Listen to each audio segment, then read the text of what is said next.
இப்போ 10th வந்து 9th lesson ரொம்பவே இம்பார்ட்டண்டான லெசன் தமிழ்நாட்டில் சுதந்திர போராட்டம். அந்த லெசனில் 9.2ல் என்னெல்லாம் இம்பார்ட்டன் இதெல்லாம் நம்ம வந்து ஞாபகம் வச்சுக்கணும் அப்படிங்கிறத வந்து ஃபுல்லாக பார்க்க போகிறோம்.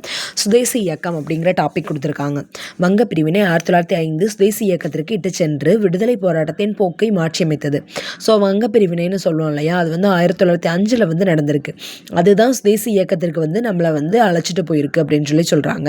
கல்கத்தா காங்கிரஸில் மேற்கொள்ளப்பட்ட திட்டத்தின்படி சுதேசி நிறுவனங்களை ஊக்குவித்தல், அந்நிய பண்டங்களை புறக்கணித்தல், தேசிய கல்வியை முன்னெடுத்தல் ஆகியவற்றை அவர்கள் நடைமுறைப்படுத்தினர். ஸோ கல்கத்தா காங்கிரஸ் மாநாட்டில் வந்து ஸ்டெப் போட்டிருக்காங்க. அதுபடி என்ன செஞ்சுருக்காங்கன்னா, நம்ம வந்து சுதேசி பொருட்களை வந்து ஊக்குவிக்கணும், அந்நிய பொருட்களை புறக்கணிக்கணும், தேசிய கல்வியை வந்து முன்னெடுக்கணும் அப்படின்னு சொல்லி ஸ்டெப்ஸ் எடுத்திருக்காங்க. ஸோ சுதேசி இயக்கத்தில் வந்து தமிழ்நாட்டில் ஒரு இம்பார்ட்டண்டான தாக்கம் வந்து ஏற்படுத்தியிருக்கு. அந்நிய பண்டங்களை வந்து தீவிரமாக இவங்க வந்து புறக்கணிச்சிருக்காங்க. தமிழ்நாட்டில் எதிர்வினை. ஃபர்ஸ்ட் டாபிக், வ.உ. சிதம்பரனார், வி. சர்க்கரையார், சுப்பிரமணிய பாரதி, சுரேந்திரநாத் ஆரியா ஆகியோர் தமிழ்நாட்டை சேர்ந்த சிறந்த தலைவர்கள் ஆவர். ஸோ வ.உ. சிதம்பரனார், வி. சர்க்கரையார், சுப்பிரமணிய பாரதி, சுரேந்திரநாத் ஆரியா ஆகியோர் தமிழ்நாட்டை சேர்ந்த சிறந்த தலைவர்கள் ஆவர். மக்களின் நாட்டுப்பற்று உணர்வுகளை தட்டி எழுப்பதில் சுப்பிரமணிய பாரதியின் தேசிய பற்று மிகுந்த பாடல்கள் முக்கியமானவை ஆகும். சுதேசமுத்திரன், இந்தியா ஆகிய இரண்டும் முக்கிய இதழ்களாகும். இது எல்லாமே வந்து பாரதியோடது. தீவிர தேசியவாத தலைவர்களான பிபின் சந்திரபால் சென்னையில் சுற்றுப்பயணம் மேற்கொண்ட போது ஆற்றிய சொற்பொழிவு இளைஞர்களை கவர்ந்தது. ஸோ தீவிரவாத தேசிய இயக்கத்தில் வந்து தலைவராக இருந்தவர் தான் பிபின் சந்திரபால். அவர் வந்து சென்னைக்கு சுற்றுப்பயணம் மேற்கொண்டு ஒரு உரையாற்றிருக்காரு. அது வந்து இளைஞர்களை ரொம்பவே கவர்ந்திருக்கு அப்படின்னு சொல்லியிருக்காங்க. அப்புறம் தூத்துக்குடியில் வ.உ. சிதம்பரனாரால் தொடங்கப்பட்ட சுதேசி நீராவி கப்பல் நிறுவனம், அது வந்து 1906 வந்து ரொம்ப துணிகரமாக தொடங்கப்பட்ட ஒரு முயற்சியாக இருந்திருக்கு. அந்த நீராவி கப்பல் நிறுவனத்தில் காளியா லாவோ இரு கப்பல்களை விலைக்கு வாங்கி அவற்றை தூத்துக்குடிக்கும் கொழும்புக்கும் இடையே ஓட்டினார். இருந்த போதிலும் ஐரோப்பிய கம்பெனியின் முறையற்ற கழுத்தறுப்பு போட்டியினாலும் அரசாங்கத்தின் ஒருதலை பட்சமான போக்கினாலும் வ.உ.சியின் முயற்சிகள் தோல்வியில் முடிந்தன. ஸோ அது கடைசியில் போய் தோல்வியில் முடிஞ்சிருச்சு அப்படின்னு சொல்லி முடிச்சிட்டாங்க. அப்புறம் திருநெல்வேலி எழுச்சி. திருநெல்வேலியிலும் தூத்துக்குடியிலும் நூற்பாலை தொழிலாளர்களை அணிதிரட்டுவதில் வ.உ.சி. சுப்பிரமணிய சிவாவின் தோளோடு தோள் நின்றார். இவர் 1908 ஐரோப்பியருக்கு சொந்தமான கோரல் நூற்பாடையில் நடைபெற்ற வேலை நிறுத்தத்திற்கு தலைமையேற்றார். ஸோ இந்த 2 பேர் யாரெல்லாம்னா வ.உ.சி. சுப்பிரமணிய சிவா. 1908 வந்து ஐரோப்பியருக்கு சொந்தமான கோரல் நூற்பாலையில் வந்து வேலை நிறுத்தம், அதுக்கு வந்து இவங்க தான் தலைமை ஏற்றிருக்காங்க. பிபின் சந்திரபால் வந்து அந்த சமயத்தில் விடுதலை செய்யப்பட்டார். அதை கொண்டாடுறக்காண்டி ஒரு பொதுக்கூட்டம் ஏற்பாடு செஞ்சுருக்காங்க. வ.உ.சியும் சிவாவும் அங்கே வச்சு கைது செய்யப்பட்டிருக்காங்க. அரச துரோக குற்றம் சாட்டப்பட்டு கடுங்காவல் தண்டனைக்கு விதிக்கப்பட்டிருக்கு.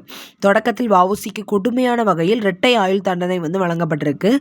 இந்த 2 தலைவர்களுமே கைது செய்யப்பட்ட செய்தி வந்து திருநெல்வேலியில் கலகம் வெடிக்கிறதுக்கு காரணமாக இருந்திருக்கு அப்படின்னு சொல்லியிருக்காங்க.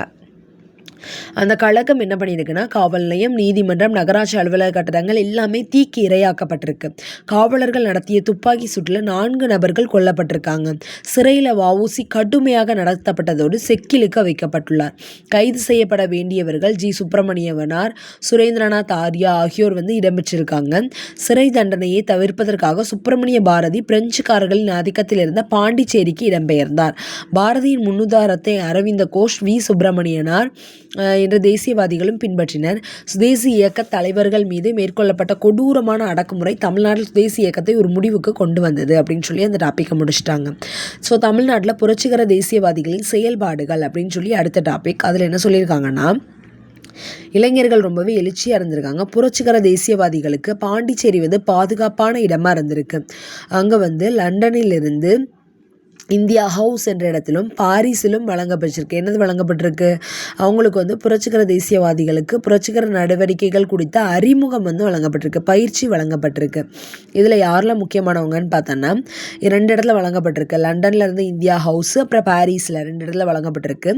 எம்பிடி ஆச்சாரியா, வி.வி. சுப்பிரமணியனார், டி.எஸ்.எஸ். ராஜன் ஆகியோர் இவங்கெல்லாம் வந்து இதில் இம்பார்ட்டன்டானவங்களாக இருக்காங்க. எம்பிடி ஆச்சாரியா, வி.வி. சுப்பிரமணியனார், டி.எஸ்.எஸ். ராஜன் இவங்கெல்லாம் இதில் இம்பார்ட்டன்டானவங்க. பாண்டிச்சேரி வழியாக எல்லா நூல்களுமே வந்து விநியோகம் செய்யப்பட்டிருக்கு சென்னையிலையும். புரட்சிவாத செய்தித்தாள்களான இந்தியா, விஜயா, சூரியோதயம் ஆகியன பாண்டிச்சேரியிலிருந்து வெளிவந்தன. ஸோ பாண்டிச்சேரியிலேருந்து என்னதெல்லாம் வெளிவந்திருக்குன்னு பார்த்தோம்னா இந்தியா, விஜயா, சூரியோதயம் இதெல்லாம் வந்து பாண்டிச்சேரியிலேருந்து வெளியே வந்திருக்கு. புரட்சிகர செய்தித்தாள்கள் என்னதெல்லாம்னா இந்தியா, விஜயா, சூரியோதயம் இது எல்லாமே பாண்டிச்சேரியில் வந்து வெளியே வந்திருக்கு. சில புரட்சிவாத செய்தித்தாள்களும் பாரதியின் பாடல்களும் அரசுக்கு எதிரானதாக தடை செய்யப்பட்டிருக்கு. 1910 அரவிந்த கோஷ், வி. சுப்பிரமணியனார் ஆகியோரின் வருகைக்கு பின்னர் பாண்டிச்சேரியில் புரட்சிகர நடவடிக்கைகள் தீவிரமடைந்தன. 1910 அரவிந்த கோஷ், வி. சுப்பிரமணியனார் இவங்க 2 பேருமே வந்திருக்காங்க. அதுக்கப்புறமா பாண்டிச்சேரியில் வந்து புரட்சிகர நடவடிக்கைகள் வந்து தீவிரமடைஞ்சிருக்கு. பாண்டிச்சேரி வழியாக வந்த செய்தித்தாள்கள் இதெல்லாம் பார்த்தோன்னா இந்தியா, விஜயா, சூரியோதயம் இதெல்லாம் வந்து பாண்டிச்சேரியிலேருந்து வெளியாயிருக்கு. இத்தகைய போர் நடவடிக்கைகளை வந்து முதல் உலகப்போர் வெடிக்கிற வரை தொடர்ந்தன. ஸோ முதல் உலகப்போர் வரையும் இந்த நடவடிக்கைகள் வந்து தொடர்ந்துகிட்டே இருந்திருக்கு. அதுக்கப்புறமா ஆஷ் கொலை அப்படின்னு சொல்லி ஒரு பாக்ஸ் கொடுத்துருக்காங்க. 1904 நீலகண்ட பிரம்மாச்சாரியும் வேறு சிலரும் பாரத மாதா சங்கம் என்ற ரகசிய அமைப்பை உருவாக்கினர். ஸோ பாரத மாதா சங்கம் அப்படிங்கிற அமைப்பு வந்து ஒரு ரகசிய அமைப்பு. அதை உருவாக்குனது யார் அப்படின்னு பார்த்தோன்னா நீலகண்ட பிரம்மாச்சாரி. 1904 நீலகண்ட பிரம்மாச்சாரி பாரத மாதா சங்கம் அப்படிங்கிற ரகசிய அமைப்பை உருவாக்கியிருக்காரு. ஆங்கில அதிகாரிகளை கொள்வதன் மூலம் மக்களிடையே நாட்டுப்பற்று உணர்வை தூண்டுவதே இவ்வமைப்பின் நோக்கமாகும். செங்கோட்டையை சேர்ந்த வாஞ்சிநாதன் இவ்வமைப்பால் உள்ளுணர்வு தூண்டப்பட்டார். அவர் 1911 ஜூன் 17 திருநெல்வேலி மாவட்ட ஆட்சியரான ராபர்ட் WDE ஆஷ் என்பவரை மணியாச்சி ரயில் சந்திப்பில் சுட்டு கொன்றார். ஸோ செங்கோட்டையை சேர்ந்தவர் தான் யாருன்னு பார்த்தோன்னா வாஞ்சிநாதன். செங்கோட்டையை சேர்ந்தவர் தான் வாஞ்சிநாதன். அவர் வந்து என்ன பண்ணியிருக்காரு, இந்த அமைப்பால் தூண்டப்பட்ட 1911 ஜூன் 17 அன்னைக்கு திருநெல்வேலி மாவட்ட ஆட்சியராக இருந்திருக்க யாரை கொண்டு இருக்காங்க, ஆஷ் அப்படிங்கிறவங்கள கொண்டிருக்காங்க. WDE ஆஷ் அப்படிங்கிறவங்கள கொண்டிருக்காங்க. ராபர்ட் ஆஷை கொண்டாச்சு.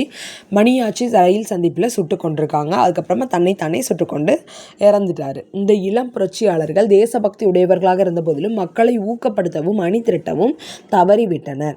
அப்புறம் அன்னிபெசன்ட் அம்மையாரும் தன்னாட்சி இயக்கம். தீவிர தேசியவாதிகளும் புரட்சிகர தேசியவாதிகளும் இரும்பு கரம் கொண்டு அடக்கப்பட்ட நிலையில் பிரம்மஞான சபையின் தலைவரும் அயர்லாந்து பெண்மணியுமான அன்னிபெசன்ட் அயர்லாந்தின் தன்னாட்சி இயக்கத்தை அடியொற்றி தன்னாட்சி இயக்கத்தை முன்மொழிந்தார். 1916 தன்னாட்சி இயக்கம் ஹோம் ரூல் லீக் அப்படிங்கிற ஒன்று வந்து தொடங்கியிருக்கு. இப்போ 1916 இந்திய அளவில் தன்னாட்சி வந்து வழங்கப்படணும் அப்படிங்கிற கோரிக்கை வந்து முன்வைக்கப்பட்டிருக்கு. இச்செயல் திட்டத்தில் GS அருண்டேல், PB வாடியா மற்றும் CP ராமசாமி ஆகியோர் அவருக்கு துணை நின்றனர். 3 பேர் யாரெல்லாம்னா GS அருண்டேல், PB வாடியா மற்றும் CP ராமசாமி ஆகியோர் அவருக்கு துணை நின்றனர். இவர்கள் எல்லாருமே அவருக்கு துணை நின்றுருக்காங்க. அதுக்கப்புறமா அன்னிபெசன்ட் வந்து நியூ இந்தியா, காமன்வீல் என்ற 2 செய்தித்தாள்களை வந்து தொடங்கியிருக்காங்க.